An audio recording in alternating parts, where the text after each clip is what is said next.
It's been pretty much a year since I started this project, so it's about time I named this thing. Also, Happy New Year, all 12 of you. Hello, my name is Omar Jazz and I have tasked myself to make a visual novel by myself. Today is devlog number 9, so without further ado, let me show you what I've been working on.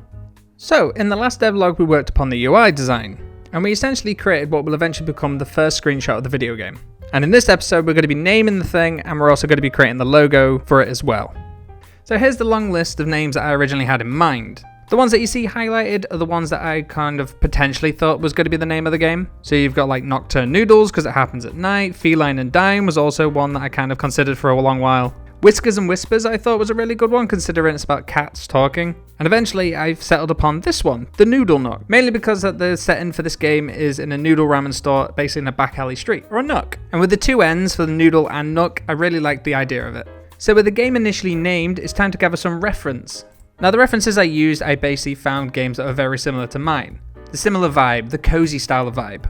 So I had a wide selection of various reference images to take inspiration on or even take elements of and incorporate into my own logo. I also went on things like Pinterest as well, looking at noodle logos from restaurants and so forth, to again, try and incorporate it into my own logo. And then it was time to create the logo. I actually used a technique that I learned from a guy called Aaron Draplin. You start on paper. So here are a few of the examples of the ideas that I had in mind for logos. Different setups, more laying out the words as opposed to designing the final logo. This gives me a feel for the words, a feel for the logo, how it's going to fit on the page. I also created some like icons of like bowls that kind of look like cats, which I kind of like the idea of, and how to incorporate the bowl into the logo alongside the words.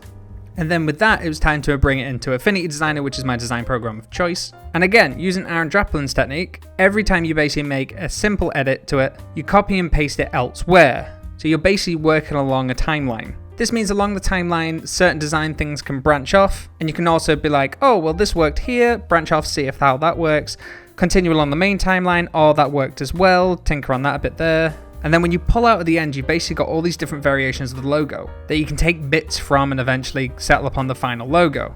So as you can see here at the bottom, this is me working out what the bowl shape could be, various thicknesses of noodles, outlines, etc. Along the middle, this is me sort of playing with words and fonts, where the text is the main focus, as well as these little flares of design to almost act as a frame for the logo as well. Having the bowl is almost like a little symbol that's for the game. And then what I decided upon instead is to blow that up a bit more and have it as part of the logo itself, having the noodle nook the same size as the bowl, so they're both not competing.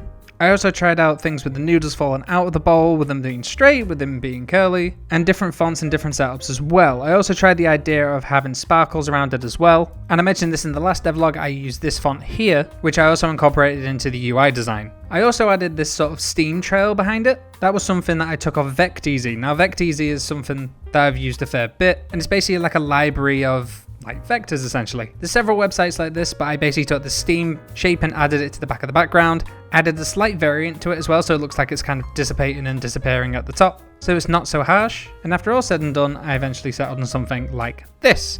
Now this is the initial logo. Everything could change further down the line, maybe add a bit more flair to the bowl, but that's pretty much it. That's the final logo and the name for the game. But with the main logo, I think I should add it to the main character lineup, so I know what it looks like. And there we go, that's pretty much all the characters lined up with the background and the logo as well. Consider this like the first promo piece. And with that, it's time to mark it off Miro. So we just turn these things green, bring down the complete sticker, and that's it done. Also, a quick update on the script. Originally I had the idea of having about 7,500 words. This included the words for all the options and stuff in the game, and I got to that number. So let's mark off some of these as well as green, so I know that these are done. It's not fully complete, I need to kind of go through and edit it. And like mentioned here, I need to make sure that it's noted at what character has what expressions. This helps me massively when it comes to the animation of the characters. But I've actually got quite a lot done in such a short space of time, which I'm very, very happy of. And that's pretty much it. Next episode, we're going to be working on some of the menus and potentially the main menu for this game. So thank you very much for watching. I'll see you all in the next video and see you in 2024. Bye!